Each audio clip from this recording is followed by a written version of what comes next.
Yeah. We're alive now. Yes, and I am your host, Brad Shepard. And what's the show called? The Voices of the Voiceless? Yeah, that's it. The Voice of the Voiceless podcast with Brad Shepard and John Fisher. We're trying something new. Tell them about it. The interruptive John Fisher. Well, that's what they call me. Yeah, this is Google Hangouts. We're trying this, and we really want to get this out here, so we're hoping this will run smooth. Yeah, we have a lot of things that we like to talk about. Skype's terrible. Don't use it. Terrible. It never worked. So we're trying Google Hangout, which is going to let us put everything on YouTube. And apparently we're live now on Google.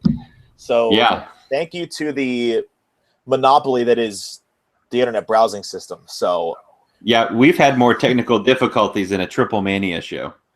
Oh, that's south. But you know what? It's true. It doesn't matter.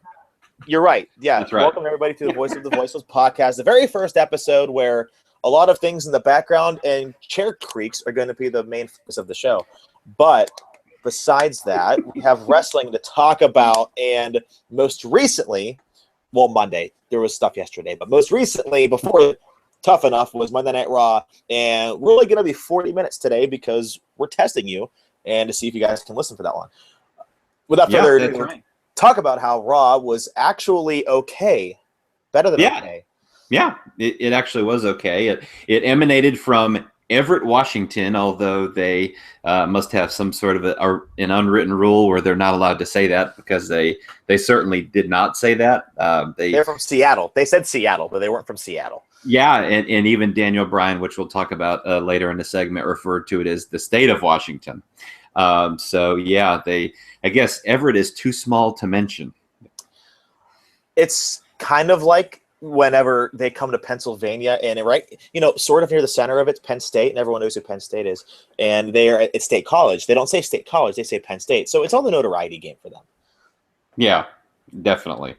All right, so Seth Rollins comes out with the usual promo starting Raw. He brags about breaking the face of the man who runs the place, John Cena. He says, "You can't see me," and waves his hand in front of his kneecap, which was pretty hilarious. He goes on to talk and blah, blah, blah, the winner-take-all match at SummerSlam. And that kind of created a chain of events where you had Cesaro come out and say the on and on and on and on and on and on and on. About 100 which times. Didn't connect with the fans whatsoever, by the way. Imagine that. No connection, period. Yeah, I would agree. That led to Kevin Owens coming out, and then Randy Orton, and then I just want to point out here the comment that Randy Orton made to Kevin Owens. I was just going to bring this up, since you did. Go for it. Yeah, asking him if he's put on weight. Yeah, I couldn't help but think that was not an improvised line, that was a scripted line. Why? You know what? Even Jim Ross quoted on this, and I'm interrupting you again. I have to. He talked about this in his blog. If WrestleZone will let me use it, they're not our sponsor. They're just right in front of me. He has quote, "I have no earthly idea as to the answer and see no reason why Owens would be in hot water. Bottom line is, I don't know, but I do know that Owens beat John Cena cleanly a few weeks ago, which can't be discounted or forgotten. Nonetheless, a good match that saw all three men contribute significantly, and that was the triple threat match that we'll get into later." It was Orton trying to be funny. Orton is not funny, but he was trying to be funny, and everyone likes Randy Orton because of his success. It's true. Oh, come on. Because of his success, the crowd popped incredulously. That's a good word. Incredulously about his win over the two internet darlings. Yeah, and it just comes off as demeaning, I guess. It's fat shaming. If you want to be real here. It's definitely fat shaming. Be a star. I just didn't see the point, right? Randy Orton's kind of a dickhead anyway, I guess, but I definitely think that had to be something he was essentially told to say. There was a rumor that that Dave Meltzer had said it came from Kevin Dunn, which was not true. But he did make sort of an assumption that a comment like that may have come from, someone up or above. That was just a guess, not a fact. Hold on. Let me rebut, which I was told was the verb form of rebuttal yesterday. Here's the issue here. This isn't Orton's first run-in with fat shaming. Remember about a year ago, he was confronted by his stalker, and he called her Little Miss Piggy. So I doubt that someone up above told him that. Kevin Dunn, no. I mean, come on. That's not true. But it's not his first run-in with that. So it's not his first run-in with anything. The guy is a total douchebag. Oh, well, okay. That's one way to go about it. I can't say that, but that's fine. That doesn't matter. Yeah. So, they had a segment, and it's interesting how they seemed like they were kind of leaving things up in the air. It led to, they would have a match and the winner would get a championship match later in the night. But you kind of got the feeling that Cena's health may be in question at this point, and they were looking for a plan B just in case he couldn't go at SummerSlam, which obviously, now as we record this, I don't believe that's the case at all. No, I don't believe so. But, the fact of the matter is the fans are thinking that Owens is being, quote unquote, buried by management when, he beat John Cena about a month and a half ago. I don't see that much burial there. Oh, yeah, he did beat him once. It doesn't matter. He beat him in his first match on the main roster. He beat him. How are you telling me that's a burial of any kind?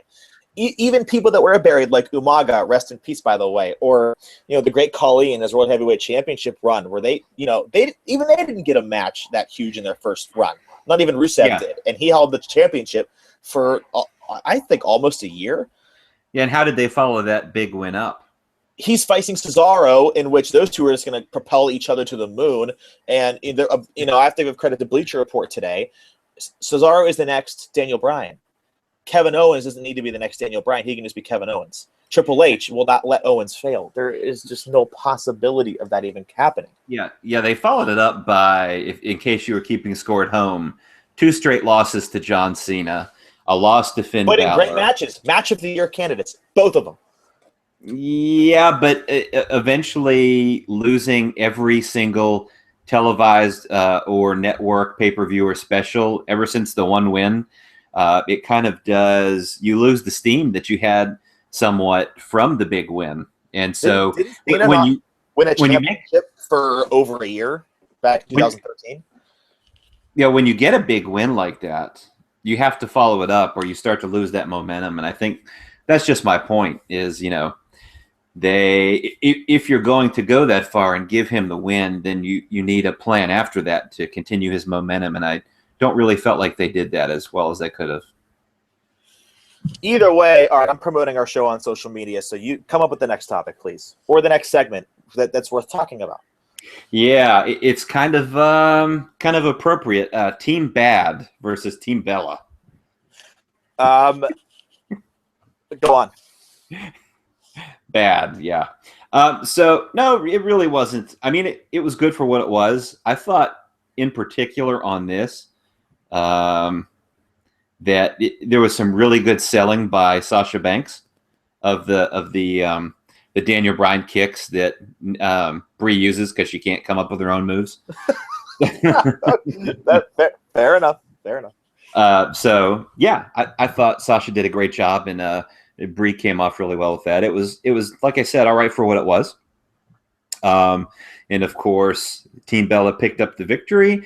Brie ducked a super kick attempt from Tamina, rolls her up 1, 2, 3.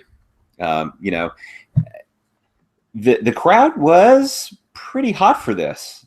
Surprisingly, I would say probably the most hot for it since they started the quote unquote Divas Revolution. So I think that's a good sign, and I think this kind of thing is just going to take time to catch on with the audience like they want it to.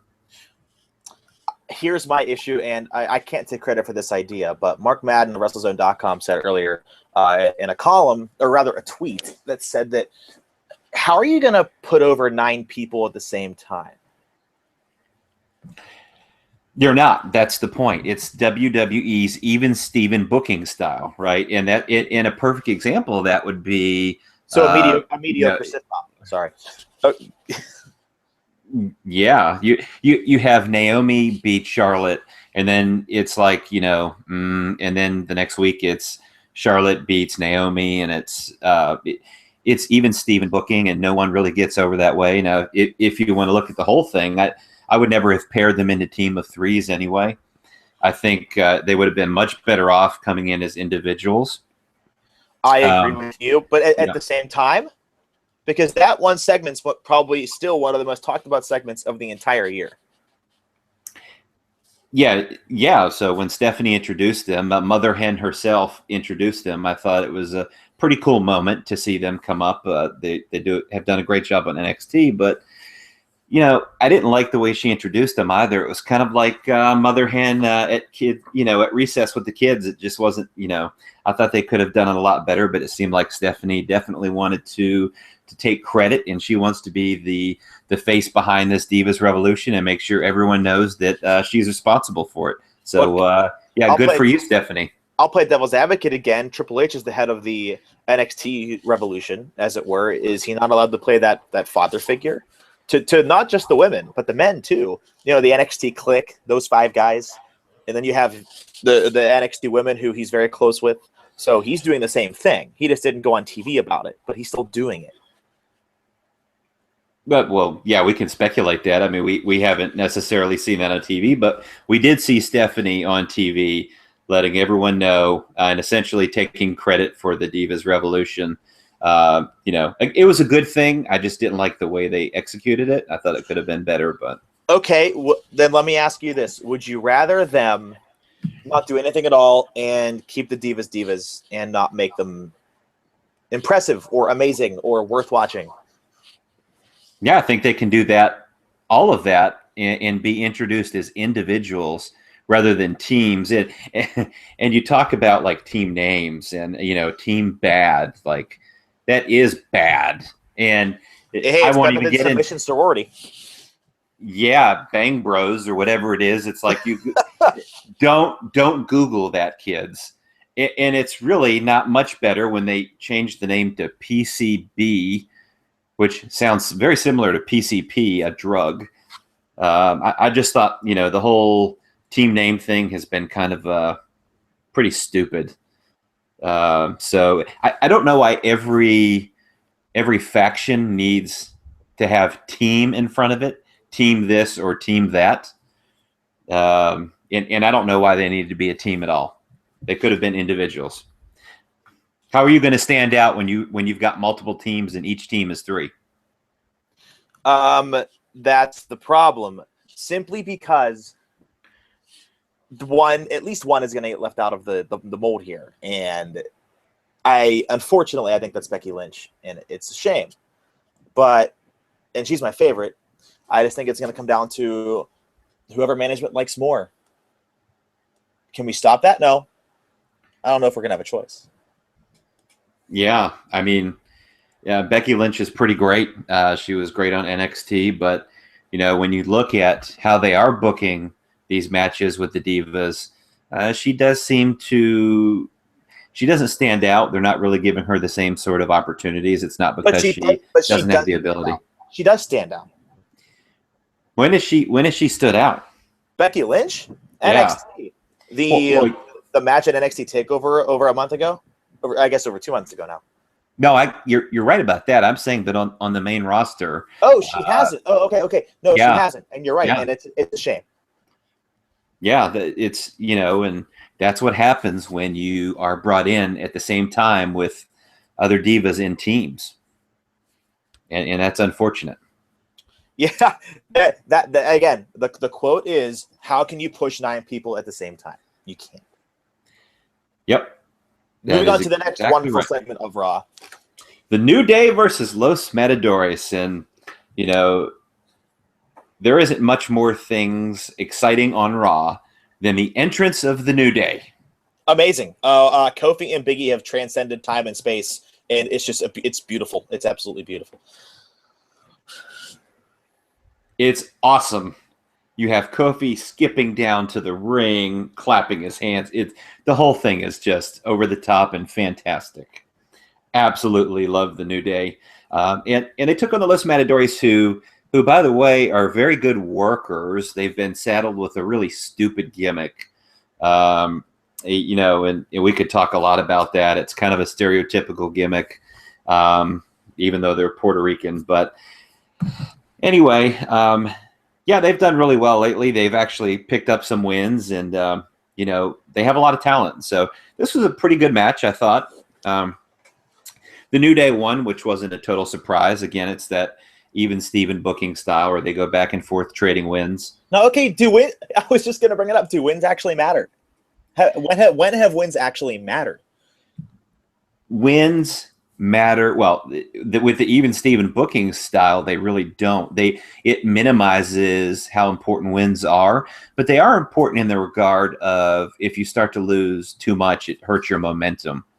So you look at Zack Ryder, he was super over after he, created his Z True Hollywood, his video YouTube show that they didn't want him really doing. And so they just basically squashed him with Cena and Kane. And, he lost so many times and whatever, he was booked so poorly that he never fully recovered. So it does hurt your momentum. So it matters, but it doesn't. With even Steven booking, it doesn't matter. But if you continue to, beat someone, they're going to lose any momentum they may have with the audience already. So, okay, let's go over to that point. Who wins at SummerSlam, Cesaro or Kevin Owens? Who needs to win? And here's a better question. Who needs to win more? Kevin Owens. Okay, but what about this whole Cesaro section, him actually connecting with the fans, his overwhelming popularity? Who gets the bigger pop? Or rather, I guess, reaction from the fans because Owens is a heel. Either one of them. They're the group of internet darlings that nobody wants to root against, but they're going to have to. Maybe. Unless they want to enjoy a good match, and let's be honest, not a lot of internet fans, myself included, sit back and say, I love this match, blah, blah, blah, blah, blah. I'm in it for just the match, not just to, enjoy wrestling. I analyze too much. Yeah, sometimes you can do that, and you just need to have fun. But, I think this is just, they have booked themselves into a corner with this match. They've got two people who probably do need a win.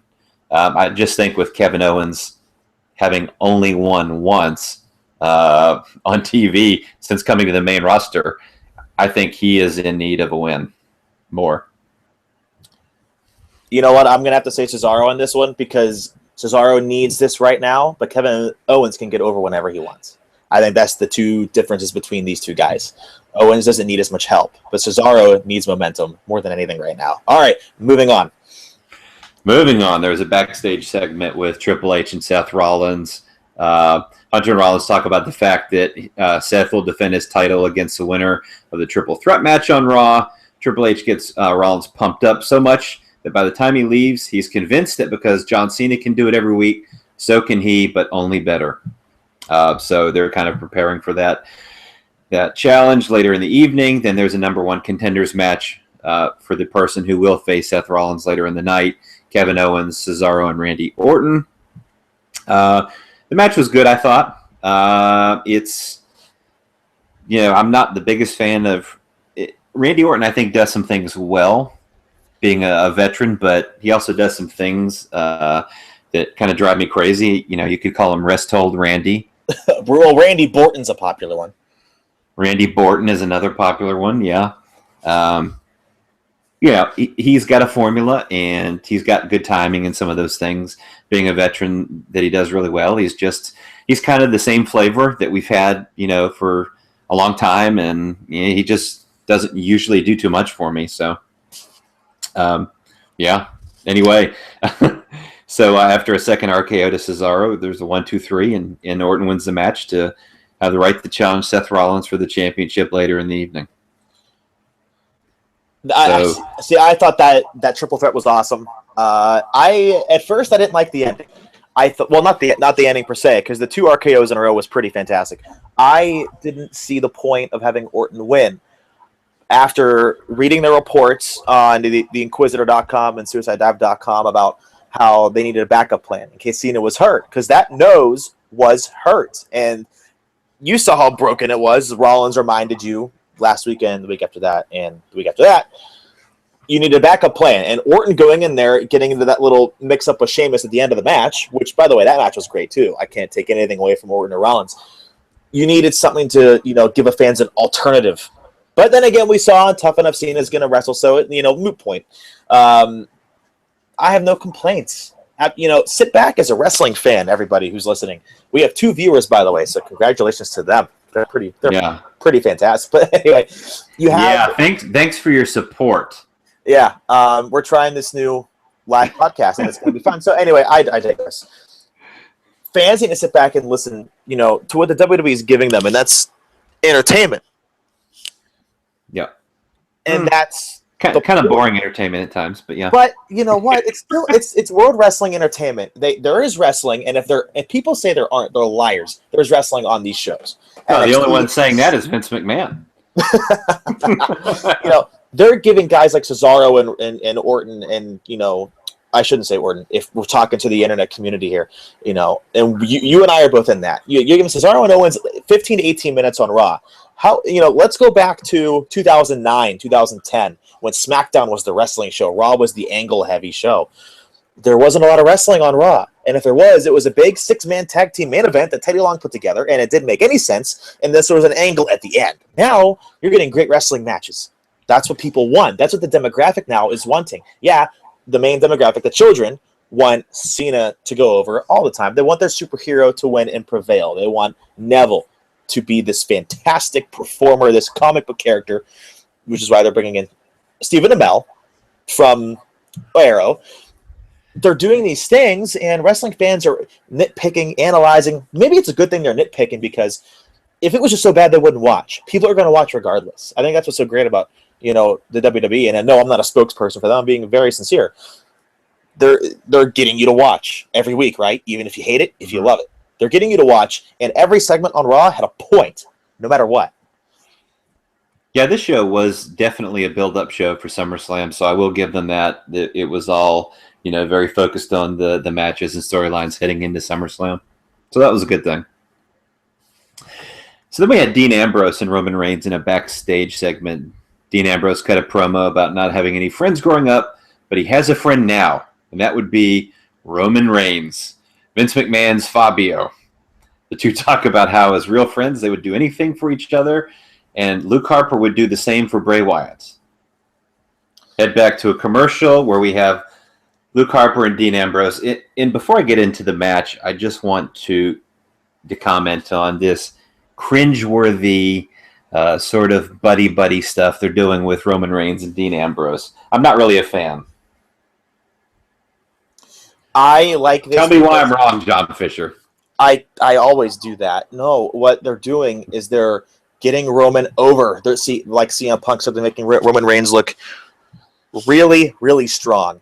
So while they're going to put him with the most over guy in the company, even though he's a mid-card guy, and that's Dean Ambrose, they're doing it well, and they're giving Bray Wyatt and Luke Harper something relevant to do. I don't see anything wrong with this.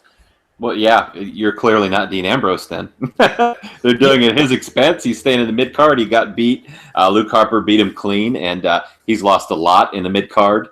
So he's lost a lot of momentum, and amazingly, the fans still love him. And they're doing all of this to continue to give Roman Reigns a rub. And as we record this, Roman just did an interview where he talks about the fans booing him and compares it to bullying, which is just absolutely fucking ridiculous. How can this guy possibly be serious? I mean, there's a difference between booing a wrestler at a wrestling show, and bullying someone. And I didn't see the correlation at all. It was absolutely asinine. You know what? I'm just going to let Roman be Roman. Yeah, she'd be Roman on out of the WWE. Wow. Well, okay then. Moving on to something more positive. Let's wrap up Raw in its entirety because we need to get to Tough Enough, which is a huge controversial topic. Yep. Thoughts of Raw? I'll give it an 8 out of 10. Good wrestling, good angles. We had an excellent showing by Stephen Amell, who is known as Arrow. I have no complaints. I thought it was good. Yeah, I don't know what the fascination is with Hollywood people coming in and humiliating the wrestlers.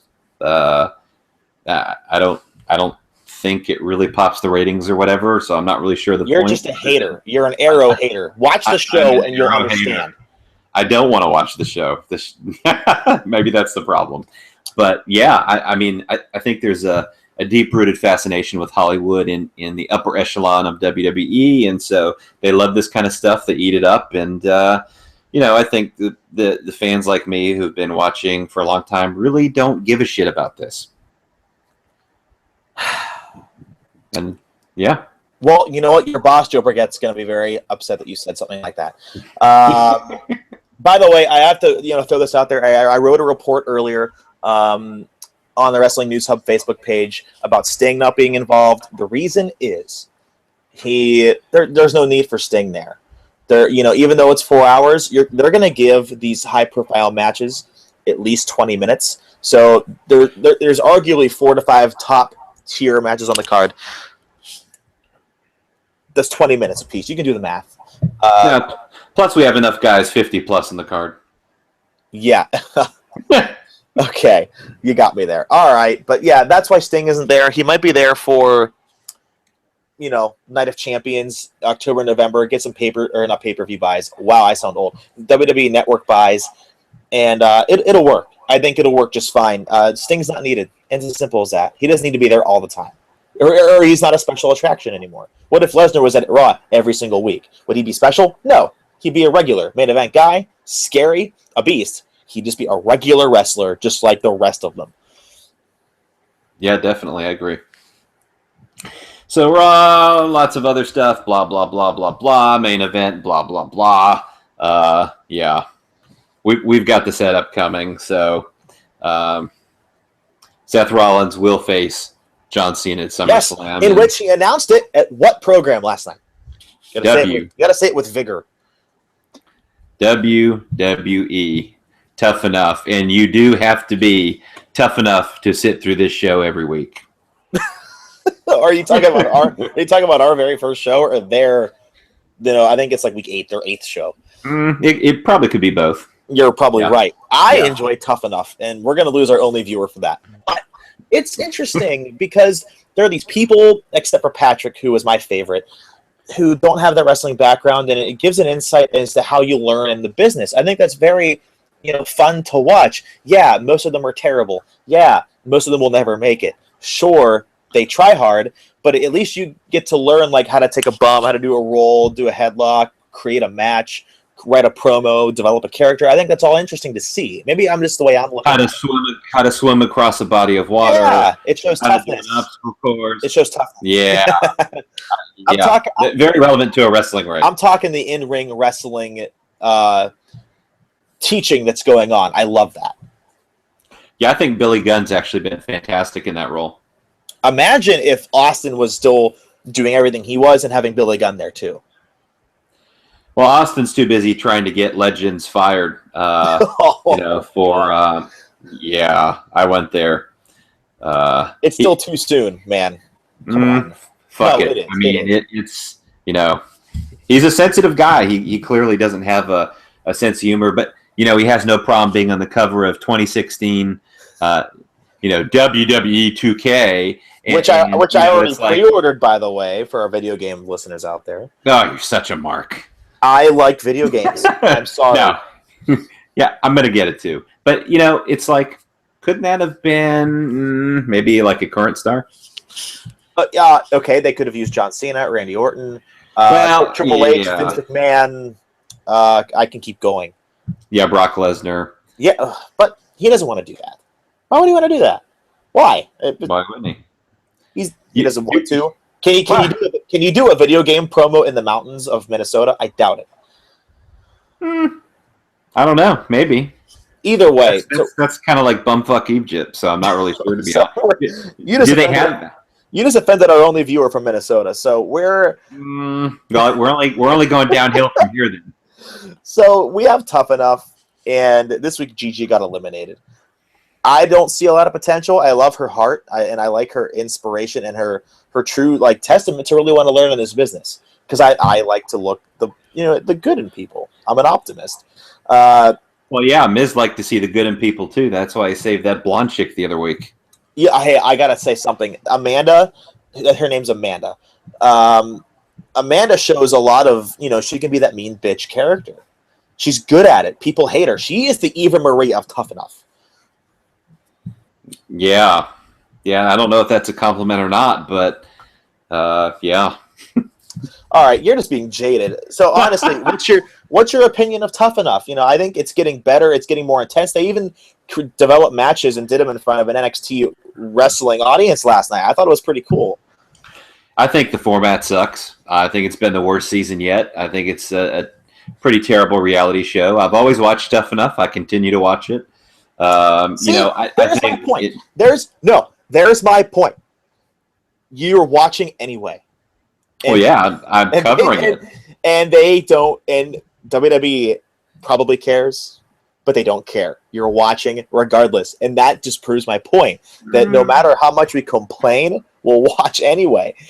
People can boycott, Mick Foley boycotted Tough Enough, but I guarantee you the finale, he will watch it. Everyone will.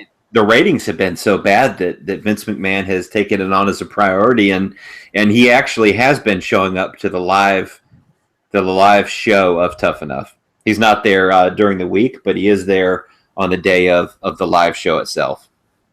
So they obviously are very concerned about the ratings. That the ratings are, pretty much the shits compared to the other programs on USA, and I think that's why they've put a lot of focus on it. But I don't think it's improved. I think some of the guys, Mata and of course Patrick Clark, I thought were both very good.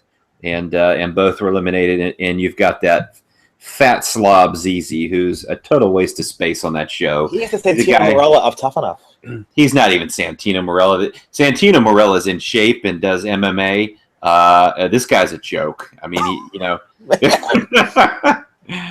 every time he's on there, it's like, could you please put a shirt on? Okay, but that was only one time.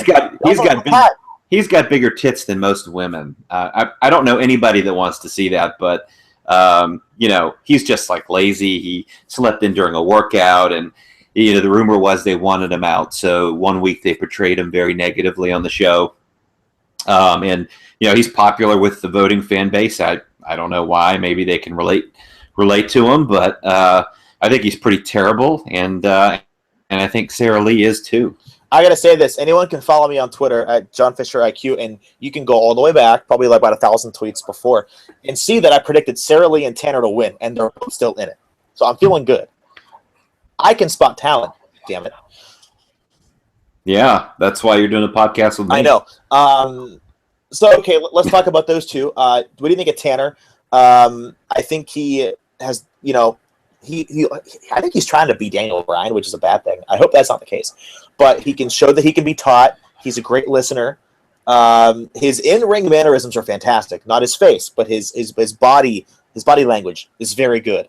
Especially at the end of his match with Gigi, like rushing out of the ring, getting in the face of the crowd. Very, very impressive. I like the way they wrote the match.